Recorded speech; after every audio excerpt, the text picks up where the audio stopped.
जय भीम, जय भारत, नमो बुद्धाय। मैं गौतम रत्ना अंबेडकर नेशन चैनल से, और हमारा जो चैनल है वो बहुजन समाज के महापुरुषों की विचारधारा पर काम करता है, जिसमें तथागत बुद्ध, बाबा साहब भीमराव अंबेडकर, ज्योतिराव फूले, सावित्रीबाई फूले, छत्रपति साहू महाराज, शाजीराव गायकवाड़, रविदास, कबीरदास, बिरसा मुंडा, और आप देखेंगे बहुजन के मुद्दे। Ambedkar Nation is it's an interesting idea. Ambedkar, in many ways, he could be called the founder of India. He was the one that produced the Constitution of India and presented it, and that the Constitution is in many ways the most important document, or it should be the most important document of the founding of a country. And I'm from America. We have a constitution there, and we respect it very highly. If any president or anybody that's elected goes against the Constitution, we scream and we say, you can't do that. We have a constitution. And Ambedkar presented that to India, and Indians, I would hope, would have a similar mentality of if people go against the Constitution, then they need to be denounced and it needs to be said. So the idea of Ambedkar's nation is quite appropriate, because this nation is in many ways his idea and his formula for what an enlightened India should be. So the name of the channel is quite appropriate, and I'm excited to see what Ambedkar's nation would look like if it were, made real. Thanks for ग्रॉट। आप सुन रहे थे अभी हमारे Ambedkar nation पे ग्रॉट from USA, और जिन्होंने हमारे चैनल को शुभकामनाएं दी और हमारे काम को बहुत अच्छा बताया। इसी के साथ विदा लेते हैं। जय भीम, जय भारत, जय संविधान। गौतम रत्ना अम्बेडकर नेशन से, थैंक यू सर। जो मेरा सवाल है वो बहुत इम्पोर्टेंट है, और वो जुड़ा हुआ है बहुजन समाज से, जिसको हम SC ST या OBC या माइनॉरिटी की जो बात करते हैं। एक तरफ तो जो बाबा साहब ने संविधान के अंदर जो प्रावधान रिजर्वेशन का दिया है, तो एक तरफ देखा जाए तो सरकार रिजर्वेशन तो खत्म नहीं कर रही है, वहाँ पर तो है, लेकिन प्राइवेटीकरण जो किया जा रहा है, जो पूरा हर सेक्टर को प्राइवेट किया जा रहा है, तो ऑब्वियसली वो तो रिजर्वेशन, जब सरकारी नौकरी नहीं होगी तो रिजर्वेशन तो अपने आप ही खत्म हो जाएगा। तो सीमा जी, आप किस तरह से देखते हैं इस तरह की चीज़ों को? ये बहुजन समाज का कितना बड़ा नुकसान इससे बहुजन समाज को उठाना पड़ेगा? सर, सबसे पहले तो आपके चैनल से मैं ये कहना चाहूँगी कि जो रिजर्वेशन का जो मुद्दा है वो लोगों में बड़े नकारात्मक तरीके से पेश किया जाता है कि रिजर्वेशन मतलब कि कुछ ऐसा होने वाला है जिससे एक तबके को अधिकार मिलने वाले हैं और दूसरे के छीनने वाले हैं। तो मेरे शब्दों पे जरा गौर कीजिएगा कि एक के छीनने वाले हैं और एक को मिलने वाले हैं। तो रिजर्वेशन का ये कतई जो है वो अर्थ नहीं है इसका। डॉक्टर भीमराव अंबेडकर ने ऐसा कहा था कि जब उन्होंने संविधान जब सौंपा तो उनका ये मानना था कि भारत को राजनीतिक आज़ादी तो मिल गई है, लेकिन जो सामाजिक आज़ादी है वो अभी तक नहीं मिली है, जो सामाजिक न्याय के साथ मिलनी बाकी है, और इसको मिलना बड़ा कठिन है। तो इसलिए उन्होंने एक बात कही थी कि जो रिसोर्सेज हैं, जो संसाधन हैं देश के अंदर, उस पर समाज के प्रत्येक वर्ग का, बल्कि प्रत्येक व्यक्ति का बिना किसी भेदभाव के, चाहे वो धर्म के आधार पर हो, चाहे वो लिंग के आधार पर हो, चाहे वो जाति के आधार पर हो, किसी भी तरह का जो है वो भेदभाव नहीं किया जाएगा और संसाधन पर उनका जो है बराबर की हिस्सेदारी होगी। तो अगर हम इस सो कॉल्ड वर्ण व्यवस्थात्मक समाज में हम देखें तो हमारा समाज जो है वो पूरा एक पायदान से शुरू होकर निचले पायदान तक जाता है। ये वर्टिकल है, हॉरिजॉन्टल नहीं है, जिसमें जो डिवीजन है वो ऊपर से नीचे की ओर है, जहाँ पर एक सबसे निचला जो पायदान है, जिसको हम शूद्रा या अतिशूद्रा के नाम से बुलाते हैं, जो आज के जो विभिन्न जो ग्रुप हैं, OBC, schedule caste, schedule tribes, even minority, वो सब आपको सब लोग मिलकर के उसको बहुजन एक नाम दे रहे हैं कि बहुजन अपने अधिकारों की लड़ाई लड़ रहे हैं। तो उन संसाधनों पर हमारा हक है, तो वो हमको लेना है। तो ऐसा प्रोविजन कानूनन जो है वो बाबा साहब ने किया था। तो ये कोई भीख या स्पेशल जो प्रिविलेज नहीं है, बल्कि ये हमारा अधिकार है जो संविधान के द्वारा सुनिश्चित किया गया है। तो नंबर एक, ये जो बात है लोगों को समझनी होगी, क्योंकि रिजर्वेशन का मुद्दा आते ही ना तो कोई शैक्षणिक संस्थाओं में बात करना चाहता है और ना ही कोई जो है फोर फ्रंट पर, चाहे वो राजनीतिक संस्थाएं हों चाहे वो सामाजिक संस्थाएं हों, उन पर बात नहीं करना चाहते। और बात करते हैं तो एक ही तरह से कि जो आरक्षण वो है वो खत्म होना चाहिए। तो यहाँ पर मैं कहना चाहती हूँ कि हाँ, हम भी आरक्षण के विरोध में हैं, लेकिन तब विरोध में है जब आप उन संसाधनों का बंटवारा जो है वो बराबर कर दीजिए, सब पर सभी का हक हो, तो आरक्षण की जरूरत पड़ेगी नहीं।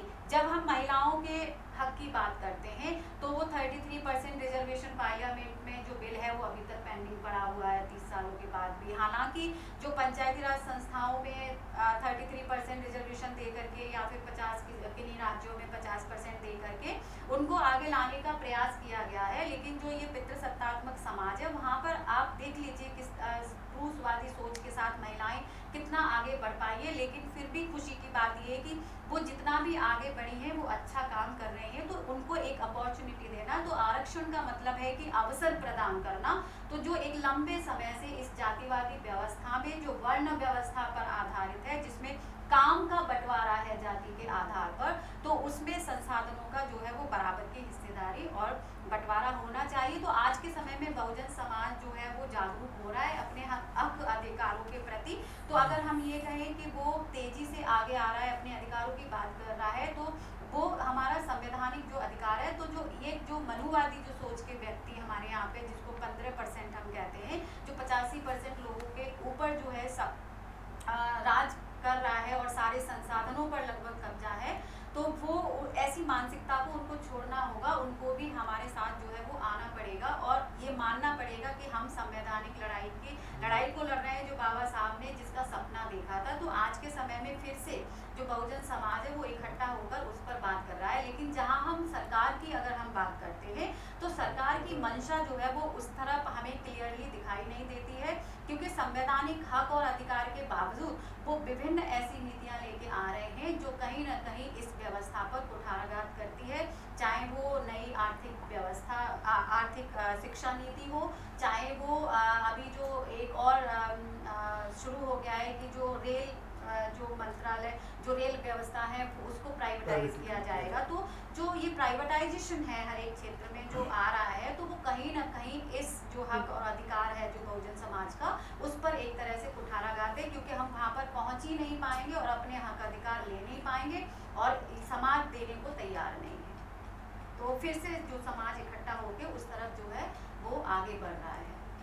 सर, प्रोफेसर राजकुमार जी, आप किस तरह से देखते हैं जो ये सिस्टम चल रहा है कि भाई एक्चुअली मैं जहाँ तक समझता हूँ कि जब प्राइवेटीकरण हो जाएगा सारे डिपार्टमेंट का, धीरे धीरे जिस तरह से ये सरकार कर रही है, और ये ऐसा नहीं पर्टिकुलर एक सरकार कर रही है, ये पिछली सरकारों ने भी शुरू कर दिया था, तो ये इसको आप किस तरह से देखते हैं आप? मतलब क्योंकि ऑटोमेटिकली वो रिजर्वेशन को चोट करता है, कहीं ना कहीं आरक्षण को चोट करता है। देखिए, आज जो भारत में पोजीशन है उसको हम इस रूप में देखें कि जितने भी जॉब्स हैं इंडिया के अंदर, उन जॉब्स में से 94% जॉब्स अनऑर्गेनाइज सेक्टर में है और 6% जॉब्स जो हैं वो ऑर्गेनाइज सेक्टर्स में हैं। ये अनऑर्गेनाइज सेक्टर, असंगठित क्षेत्र जिसको हम बोलते हैं, वो 100% प्राइवेटाइज्ड, 100% प्राइवेट है। प्लस जो ऑर्गेनाइज सेक्टर है, उस ऑर्गेनाइज सेक्टर में सरकारी नौकरियां भी हैं और कुछ प्राइवेट नौकरियां भी हैं। इस 6% प्राइवेट ऑर्गेनाइज सेक्टर के अंदर हो सकता है कि सिर्फ 3% सरकारी नौकरियां हैं और 3% प्राइवेट नौकरियां हैं। ये जो सिर्फ 3% नौकरियां हैं देश के अंदर, कहने का मतलब ये है कि हमारे यहाँ पे अगर 1,40,00,000 लोग हैं तो उन 1,40,00,000 में से लगभग 3% नौकरियाँ सरकारी नौकरियाँ हैं। अभी हम जानते हैं कि लगभग 50 लाख सेंट्रल गवर्नमेंट के एम्प्लॉयज़ हैं भारत के अंदर। उसी तरीके से 2.5-3 करोड़ के आसपास स्टेट गवर्नमेंट्स के एम्प्लॉयज़ हैं। तो ये कुल मिला के 3 करोड़ के आसपास पूरे देश के अंदर सरकारी कर्मचारी हैं, टोटल जॉब का 3% पूरे देश के अंदर। तो ये सिर्फ 3% का मामला, 97% में तो इनकी भागीदारी है ही नहीं। ये जो 3% है, उस 3% को भी आप धीरे धीरे ख़त्म करते जा रहे हैं। 3% को भी धीरे धीरे 2.5% पे, 2% पे, 1% पे ला रहे हैं। अभी जो रेलवे की आप बात कर रहे थे, सबसे बड़ा एम्प्लॉयर है भारत के अंदर, 5 लाख से ज़्यादा एम्प्लॉय वहाँ पे हैं। अगर उसी को आप प्राइवेटाइज़ कर देंगे तो कितनी बड़े स्तर पे हमारा ना सिर्फ अनएम्प्लॉयमेंट होगा, सरकारी एम्प्लॉयमेंट ख़त्म हो जाएगा, बल्कि वहाँ पे जो SC ST OBC को प्रतिनिधित्व मिला हुआ है वो भी ख़त्म हो जाएगा। तो एक एंगल इसका यहाँ से आप देख सकते हैं। ये आपने भी इस बात को सही कहा कि बात सिर्फ आज ही ये सरकार नहीं कर रही है। जब से 90s से हमने इस देश में प्राइवेटाइजेशन शुरू किया, वो 90s में प्राइवेटाइजेशन शुरू क्यों हुआ? क्योंकि 90s में ही इस देश के अंदर बहुजन आंदोलन शुरू हुआ। उस बहुजन आंदोलन ने एक बहुत बड़ा वैचारिक ताकत को जन्म दिया, और उस वैचारिक ताकत के आधार पे लोग सिर्फ आरक्षण की बात नहीं कर रहे थे, बल्कि प्रतिनिधित्व की बात करने लगे कि हमें प्रतिनिधित्व चाहिए। सीमा जी ने जिस बात की तरफ इशारा किया कि इस देश के अंदर जो संपत्ति है, इस देश के अंदर जो संसाधन है, इस देश के अंदर जो सम्मान है, इस देश के अंदर जो सत्ता है, उस पर हमें हिस्सेदारी चाहिए। अगर हम उस हिस्सेदारी के हैं, न्यायपालिका है, लेजिस्लेचर है, आपकी एग्जीक्यूटिव है, या व्यक्तिगत संपत्ति है, और जितने भी देश के अंदर संपत्ति है, वहाँ पे आपको अधिकार चाहिए, आपकी हिस्सेदारी चाहिए। तो ये कैसे संभव हो पाया था? ये संभव मतलब ये विचार कैसे उपजा? ये विचार तभी उपजा तब वो लोग, जिन लोगों ने सरकारी सेवाओं का फ़ायदा उठाते हुए अपने आप को थोड़ा सा सशक्त किया, अपने आप को, अपने परिवार को सशक्त किया, और जैसे ही उनको मौका लगा वो समाज के मुद्दों को उठाने लगे, जिनको हम कहते हैं कि समाज के प्रति संवेदनशील होकर उन्होंने पे बैक टू सोसाइटी के सिद्धांत को आगे बढ़ाया। इसमें मैं विशेष रूप से कहना चाहूँगा कि मान्यवर कांशीराम साहब ने बहुत बड़ा योगदान दिया, और उन्होंने एक बहुत बड़ा विचार और बहुत बड़ा संगठन सरकारी कर्मचारियों का बनाया, जो अपने रोजगार के लिए, अपने प्रमोशन के लिए, अपने ट्रांसफ़र के लिए नहीं, बल्कि समाज की समस्याओं के बारे में बात करते थे। तो जो 80s के अंदर या 90 में जो मंडल कमीशन लागू हुआ, उसको लागू कराने के लिए 80 के दशक से ही, शुरू से ही 83-84 जब 84 में BSP का निर्माण हुआ, उस समय से ही मंडल कमीशन को लागू करने के लिए देश भर में हजारों सभाएं हुई। तो ये उन सब चीज़ों का एक आधार बन रहा था। इसीलिए 90s के अंदर, जब 91 में खासतौर पे नरसिम्हा राव की सरकार थी और मनमोहन सिंह वित्त मंत्री थे, उन्होंने देश में प्राइवेटाइजेशन शुरू कर दिया। देश के पब्लिक सेक्टर को उन्होंने बेचना शुरू कर दिया। धीरे धीरे वहाँ पे आपका प्रतिनिधि ONGC इतना बड़ा ऑर्गेनाइजेशन है, इतना ज़्यादा हमेशा से सरकार को मुनाफा देता रहा है, पता चल रहा है कि उसको भी लोग इधर उधर करने के चक्कर में है। मतलब जो कोलैप्स हो रहे हैं उनको तो कर ही रहे हैं, जो मुनाफा देते हैं उनको भी ख़त्म करने के चक्कर में है। तो ये सरकार की मंशा पे, सरकार नहीं, सरकार कोई व्यक्ति नहीं है, सरकार एक्चुअली सरकार को चलाने वाले कुछ लोग होते हैं। उन लोगों के अपने कुछ हित होते हैं, उनका अपना एक समाज होता है, उनके अपना एक विचार होता है। तो जिस बात की तरफ मैम इशारा कर रही थी कि मनवादी मानसिकता के लोगों ने सरकार पे कब्जा किया हुआ है, और वो नहीं चाहते कि देश के अंदर सामान्य व्यक्ति रोजी रोटी का, अपने मान सम्मान की रक्षा कर सके, इसलिए वो प्राइवेटाइजेशन करते जा रहे हैं, ख़त्म करते जा रहे हैं। इसको एक रूप में और आप देख सकते हैं कि भाई आप आज नई एजुकेशन पॉलिसी को आप लेके आ रहे हैं। नई एजुकेशन पॉलिसी में आप कह रहे हैं कि हम ठीक है स्टैंडर्डाइज कर देंगे, और बहुत सारे इंस्टीट्यूशन, जैसे इस समय पे देश के अंदर 50,000 हायर एजुकेशन के कॉलेजेस हैं, लगभग इंस्टीट्यूशंस हैं, उनको सरकार कह रही है कि उन 50,000 को हम कम करके 15,000 पे ले आएंगे। ये बिल्कुल उसी तरीके से जैसे कि राइट टू एजुकेशन यहाँ पे स्टार्ट हुआ, 2009 में आया, और उसके बाद से लागू करने में इनको 2012-13 में इन्होंने लागू कर पाए, और पिछले लगभग 8-10 साल के अंदर इन्होंने देश से 1,25,000 स्कूलों को बंद कर दिया है। 1,25,000 स्कूलों को बंद कर दिया। क्यों बंद कर दिया? कहते हैं कि वहाँ पे टीचर नहीं हैं, वहाँ पे इंफ्रास्ट्रक्चर नहीं है, वहाँ पे स्टूडेंट्स कम जाते हैं। मज़े की बात यह है कि ये 1,25,000 स्कूल वहीं पे बंद हुए हैं जहाँ पे schedule caste, schedule types, OBC का घनत्व ज़्यादा है। होना तो ये चाहिए था कि उनकी बस्तियों में और स्कूल खुलने चाहिए थे, लेकिन सरकार के नहीं, उस स्कूल को बंद करके उनसे 5 किलोमीटर दूर दूसरे स्कूल में उसको मर्ज कर दे रहे हैं। अब ये हायर एजुकेशन में भी इस तरीके से ला रहे हैं। तो जैसे जैसे समाज जागृत होगा तो वो अपने अधिकारों के लिए लड़ाई लड़ेगा, अपने अधिकारों के लिए लड़ाई लड़ेगा तो वो आपको क्वेश्चन करेगा। ये नीचे से उसको ख़त्म करते जा रहे हैं। एक तरफ प्राइवेटाइज करके नौकरी आपको नहीं मिलेगी तो आपके पास पैसे नहीं होंगे, आपके पास संसाधन नहीं होंगे, आपके पास टाइम नहीं होगा। क्योंकि अगर जो बंदा नौकरी कर, प्राइवेट में काम कर रहा है या मजदूरी कर रहा है, उसको तो सिर्फ रोजी रोटी की चिंता है, लेकिन सरकारी कर्मचारी है, उसके पास थोड़ी सी सिक्योरिटी है, तो वो थोड़ा सा अपना दिमाग चलाने लगता है, उसके पास थोड़े से रिसोर्सेज हैं। तो ये पूरी की पूरी व्यवस्था है कि शिक्षा को ध्वस्त कीजिए, आप रोजगार को ध्वस्त कीजिए, और जो एक जातिवादी व्यवस्था लंबे समय से चलाई आ रही है उसको चलाए रखने के मैं समझता हूँ कि ये एक दुराग्रह कर रहे हैं। लेकिन समझना चाहिए कि अब ये 2020 है, ये कोई 15वीं शताब्दी नहीं है, या ये कोई 1947 नहीं है कि वो जैसा चाहेंगे ऐसा हो जाएगा। अब देश के अंदर एक मजबूत संविधान है, देश के अंदर ज़बरदस्त जागरूकता के साथ, एक सामाजिक प्रतिबद्धता के साथ एक तबका यहाँ पे पैदा हो चुका है जो इनके मंसूबों पे पानी फेर सकता है। इसको मैं सिर्फ एक लाइन में कहना चाहूँगा कि ये बात ठीक है कि भाई वो कह रहे हैं कि हम आज प्राइवेटाइजेशन कर देते हैं, लेकिन आप याद करें कि भाई अगर कोई प्राइवेटाइजेशन कर सकता है तो एक ऑर्डर के द्वारा आप नेशनलाइजेशन भी कर सकते हैं। अगर आपकी मनपसंद सरकार आ जाए, आपके विचार की गवर्नमेंट आ जाए, आपके हिसाब से चीज़ें होने लगें, तो जो लोग प्राइवेटाइज कर रहे हैं वही लोग जो हैं उसका नेशनलाइजेशन किया जा सकता है, एजुकेशन का नेशनलाइजेशन किया जा सकता है, रोजगार का नेशनलाइजेशन किया जा सकता है। बाबा साहब जिस बात को कह रहे थे स्टेट सोशलिज्म के लिए या फार्मिंग के लिए, वो सारी चीज़ें हो सकती हैं, लेकिन आपको लड़ाई बड़ी लड़नी पड़ेगी। आज ये मुद्दा जो है रिजर्वेशन बचाने का नहीं है। अगर रिजर्वेशन बचाने का मुद्दा होगा तो भाई क्या होगा, वो SC ST OBC का तो कहीं पे भी रिजर्वेशन पूरा नहीं है किसी भी क्षेत्र के अंदर, तो बहुत हुआ तो उनके 30 40 50 लाख लोग होंगे जो सीधे सीधे से अगर उनको माना जाए कि 50 60 लाख या 1 लाख लोग 1 करोड़ लोग ऐसे होंगे जिनको रिजर्वेशन का फ़ायदा हो रहा सीधा सीधा। तो बाकी के जो schedule caste schedule types OBC हैं उनको तो उससे नहीं हो रहा है फ़ायदा। तो सीधी सी बात है कि ये जो 1 करोड़ लोग हैं ये अपने विचारों के आधार पे, अपने संसाधनों के आधार पे जो भारत के 100 करोड़ SC ST OBC लोग हैं उनकी लड़ाई लड़ें, उनकी आवाज़ बने, उनका प्रतिनिधित्व करें, तो फिर ये आपस में दोनों मिलकर ना सिर्फ अपनी समस्याओं का समाधान कर सकते हैं, समाज की और देश की समस्याओं का समाधान हो सकता है। अगर इसको हम सिर्फ रिजर्वेशन तक सीमित कर देंगे तो भाई जिन लोगों को रिजर्वेशन नहीं मिल रहा है वो क्यों लड़ाई लड़ेंगे आपकी? तो आपको भी उनके मुद्दों पे बोलना पड़ेगा ना। अगर उनके भेदभाव हो रहा है, उनके रोजगार छीन रहे हैं या उनके ऊपर किसी प्रकार का अत्याचार हो रहा है, तो जो संबल लोग हैं वो बात करें। तो समाज के दोनों तबकों को, खासतौर पर रिजर्वेशन के डायरेक्ट बेनिफिशरीज और जो रिजर्वेशन से अभी बेनिफिट नहीं ले पाए, उन दोनों को मिलकर इसके खिलाफ लड़ाई लंबे स्तर पर लड़नी चाहिए, दीर्घकालीन तरीके से लड़नी चाहिए। मैं समझता हूँ कि बाबा साहब ने इस बात को कहा था कि अब हम बहाना नहीं बना सकते कि भाई अब कुछ नहीं हो सकता। आपके पास संविधान है, आपके पास ताकत है, वोट की ताकत है। सरकार आपके खिलाफ काम कर रही है तो उसको बदलिए ना आप। सर मेरा एक सवाल है, इसमें जोड़ रहा हूँ थोड़ा सा।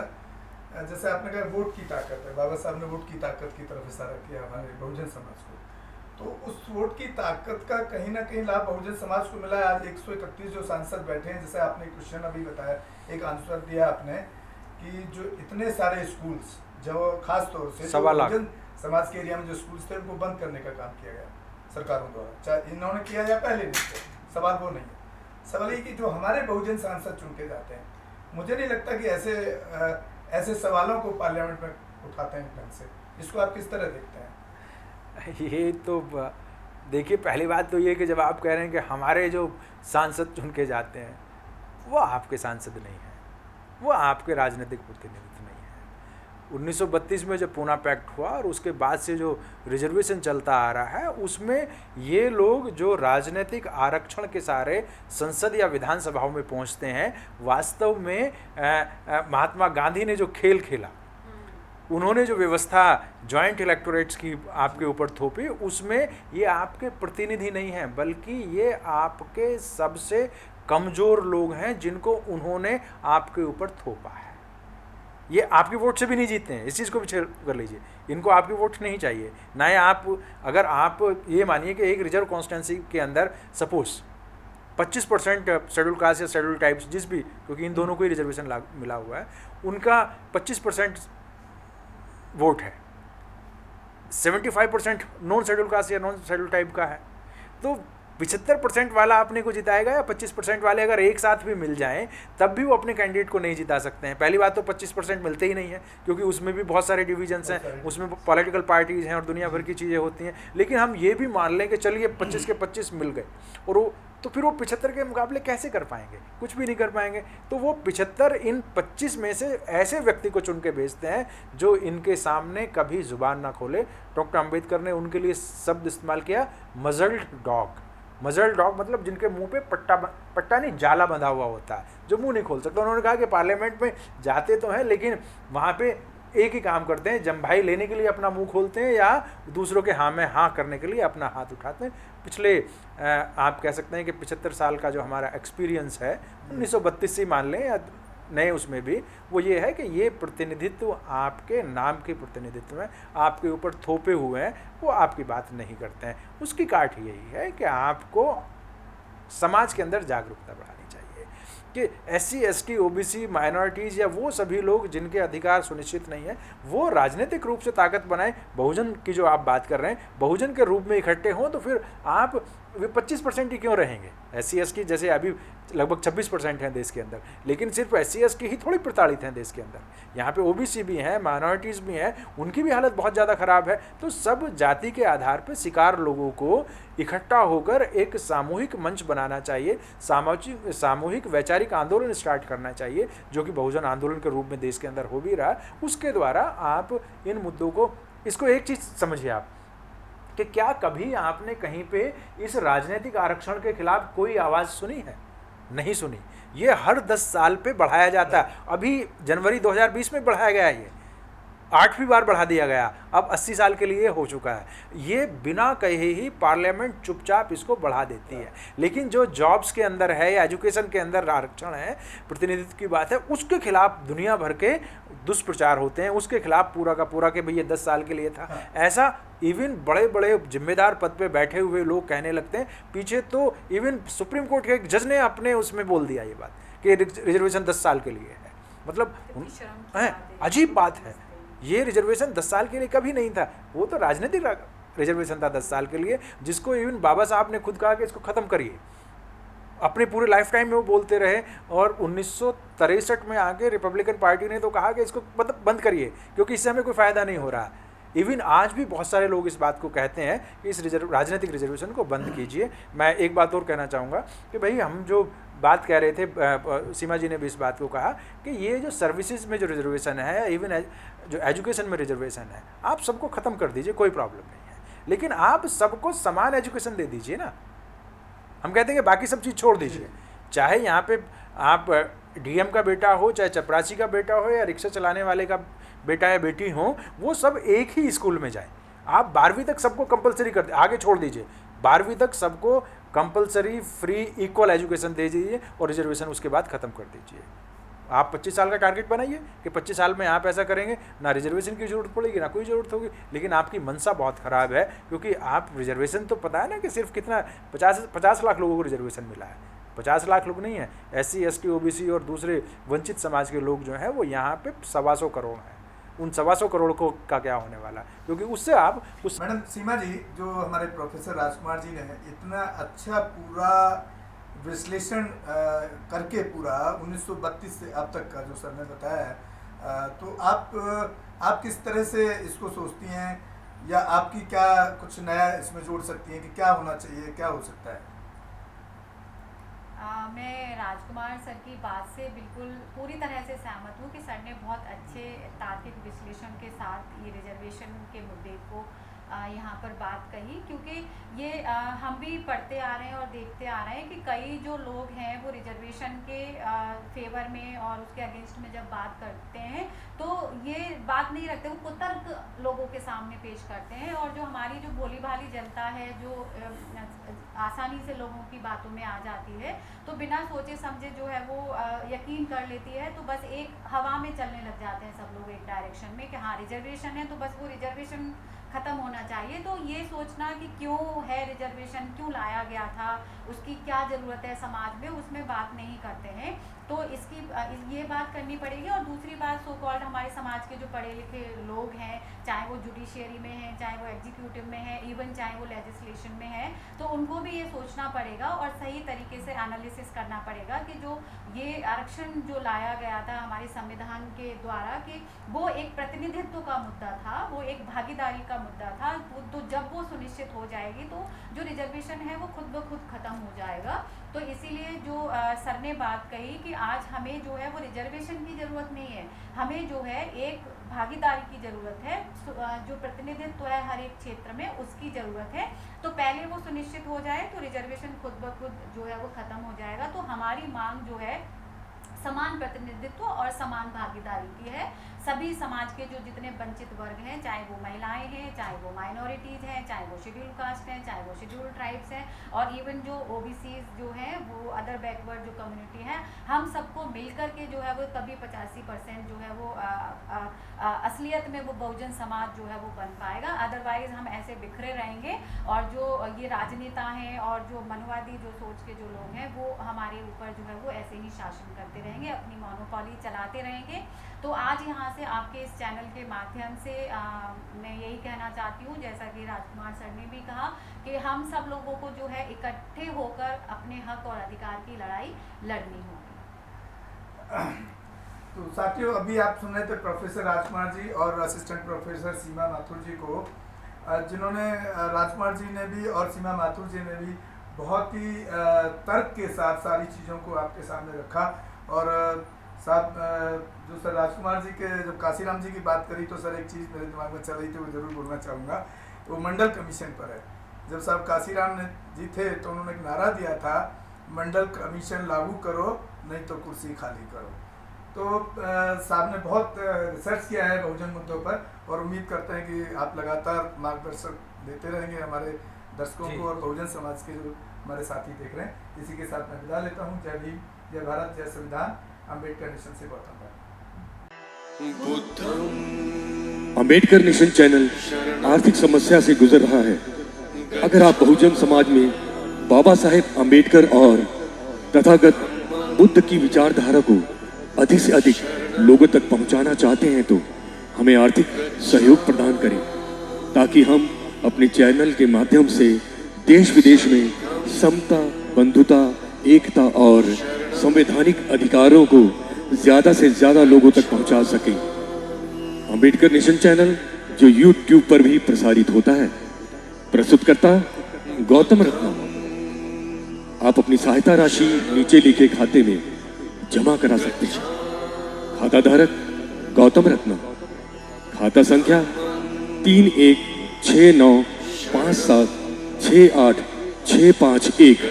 IFSC code SBIN 0060336।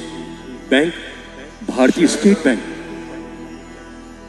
आप हमारे बैंक खाते का विवरण स्क्रीन पर भी देख सकते हैं।